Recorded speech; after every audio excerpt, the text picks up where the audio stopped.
नमस्कार, एक बार फिर से स्वागत है आपका ओके क्रेडिट में। और आज फिर आपके सामने हाजिर हूँ एक नए बिजनेस आइडिया के साथ। आज ये एपिसोड बेहद खास होने वाला है क्योंकि आज इस एपिसोड के जरिए हम बात करेंगे वोकल फॉर लोकल की। और वोकल फॉर लोकल की जब भी बात आती है तो जहन में अपने प्रांत का ख्याल आता है और वहाँ की कुछ लोकल चीज़ों का ख्याल आता है। तो चलिए इस एपिसोड को एंड तक देखिएगा। वीडियो पसंद आए तो लाइक कीजिएगा, सब्सक्राइब कीजिएगा हमारा चैनल, और हाँ, कमेंट बॉक्स में जरूर लिखिएगा कि आप किस तरह के और वीडियोस देखना चाहेंगे। तो चले आज लुत्फ उठाते हैं कांगड़ी धाम का, क्योंकि जब आप कांगड़ा में पहुंच जाते हैं तो वहां पर धाम की बात ना हो, ऐसा हो ही नहीं सकता। तो चलिए रुक करते हैं कांगड़ी रसोई का।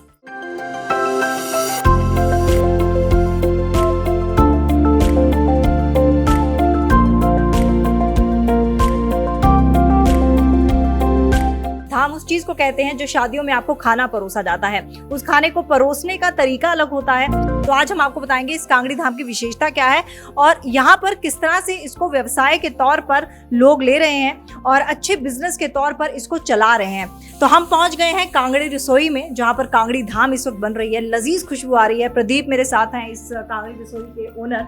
प्रदीप, क्या बन रहा है? इस टाइम बन रहा है खट्टा। कांगड़ी धाम की लास्ट आइटम है।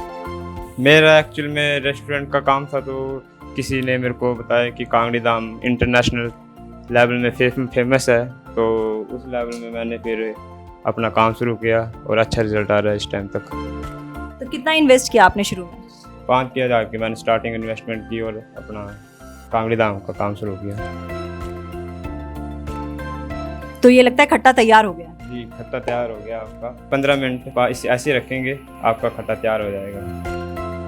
कितने साल हो गए आपको इस बिजनेस को करते? अभी तो मेरे को 1-2 साल ही हुए और 1-2 साल में अच्छा रिस्पांस आ रहा है? बहुत अच्छा रहा है इसका, क्योंकि इसका जो है VIP कस्टमर ज़्यादा खाना खा रहा है इसको। कितना इन्वेस्ट कर लेते हैं वर्कर्स के साथ? आपका महीने का खर्चा कितना है अगर पूरे रेस्टोरेंट का देखा जाए तो? वर्कर्स लगा के कितना आपका खर्चा जाता है? इसमें अगर हम करते हैं 20,000 तक और हमें 50,000 तक मिल जाता है एक महीने का।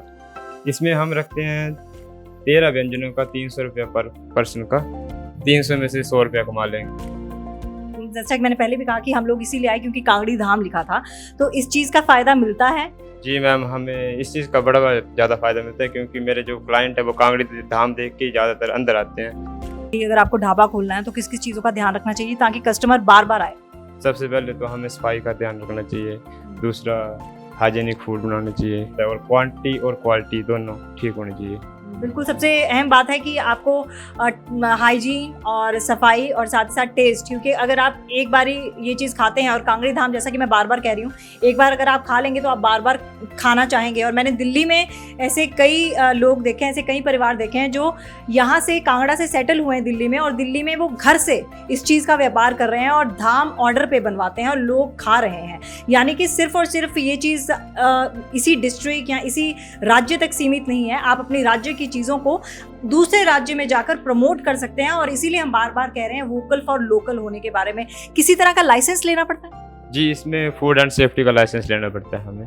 5 साल का लाइसेंस बनता है वो। और आपने किसी चीज़ का कोर्स किया है, लाइक कुकिंग वगैरह? मैंने HM की हुई है। होटल मैनेजमेंट की है। तो ज़रूरी है अगर आपको होटल खोलना है तो होटल मैनेजमेंट की? जो प्रैक्टिकल वर्क मिलता है वो तो रेस्टोरेंट में जाके पता लगता है, नमक कम हो गया, ज़्यादा हो गया। प्रदीप, जब आपने ये शुरू किया था तो आपको लगा था कि कुछ रिस्क है इसमें, क्योंकि सिर्फ और सिर्फ पहाड़ी लोगों को ही इस चीज़ का पता होगा, जो सैलानी यहाँ पर आते हैं शायद उनको इस चीज़ के बारे में जानकारी ना हो? जी मैम, रिस्क सबसे बड़ा रिस्क है इन्वेस्टमेंट का, क्योंकि इसमें जो बनाने का है, जो मटेरियल कॉस्ट है वो बड़ी ज़्यादा है, क्योंकि इंग्रेडिएंट ज़्यादा पड़ते हैं इसमें। इंग्रेडिएंट ज़्यादा पड़ते हैं, इसलिए आपको थोड़ा सा ज़्यादा इन्वेस्ट करना पड़ सकता है, लेकिन आपको फ़ायदा भी होगा और साथ ही साथ आप लोकल चीज़ को प्रमोट कर रहे हैं, वो एक सबसे अच्छी चीज़ है। आप क्या मैसेज देना चाहेंगे वोकल फॉर लोकल के लिए? किस तरह से लोग लोकल चीज़ों को प्रमोट कर सकते हैं और जाहिर तौर पर एक बिज़नेस को आगे बढ़ा के ले जा सकते हैं? हमारे यहाँ लोकल बड़ी चीज़ें हैं जिससे बिजनेस लोकल अपना कर सकते हैं, और आजकल तो यही करना चाहिए, लोकल फॉर वोकल ही करना चाहिए, क्योंकि हमारे यहाँ पर कांगड़ी धाम से और भी कई चीज़ें हैं, जैसे अपना बागवानी हो गई, अपने यहाँ पर सब्जी का उत्पादन कर सकते हैं, फिर मशरूम का काम कर सकते हैं, और कई काम है, टोकरियों का काम कर सकते हैं लड़कियाँ इस टाइम। तो यही है कि अपना लोकल में काम करे, बढ़िया इन्वेस्ट, अपना पैसा आता है बढ़िया। तो चलिए, ये थे प्रदीप जिन्होंने हमें बताया कि किस तरह से आप वोकल फॉर लोकल को प्रमोट कर सकते हैं। बहुत अच्छा काम कर रहे हैं, ये अपने कल्चर को प्रमोट कर रहे हैं। कांगड़ी धाम से लोगों का स्वाद जो है वो बढ़ा रहे हैं और साथ ही साथ उनको अच्छा खाना परोस रहे हैं। तो अब मेरा तो बहुत दिल कर रहा है कि मैं फटाक से खाना खाऊं और पत्तल में खाना खाएंगे आज, जो कि यहाँ की परंपरा है, क्योंकि हम बार बार कह रहे हैं वोकल फॉर लोकल। तो आज हम पत्तल और डूने में खाना खा के उसका लुत्फ उठाएंगे। तो मेरे से तो अब रुका नहीं जा रहा, फटाक से खाना परोसते हैं और खाते हैं। तो ये हैं वो पत्तल और डूने जिनसे खाया जाता है यहाँ पर ट्रेडिशनल वे में। और ये चने की दाल, ये खट्टा और ये छोले, इन तमाम चीज़ों को ऐसे मिक्स कर कर हाथ से अगर आप खाओगे तो स्वाद आएगा। और तो चलिए, मेरे पास बिल्कुल टाइम नहीं बात करने का, क्योंकि अब मैं इतनी सारी अच्छी चीज़ें खाऊंगी। आप भी वीडियो को देखिए, लाइक कीजिए, कमेंट कीजिए, शेयर कीजिए और सब्सक्राइब कीजिए हमारा चैनल। बाय। ओके क्रेडिट, भरोसा व्यापार का।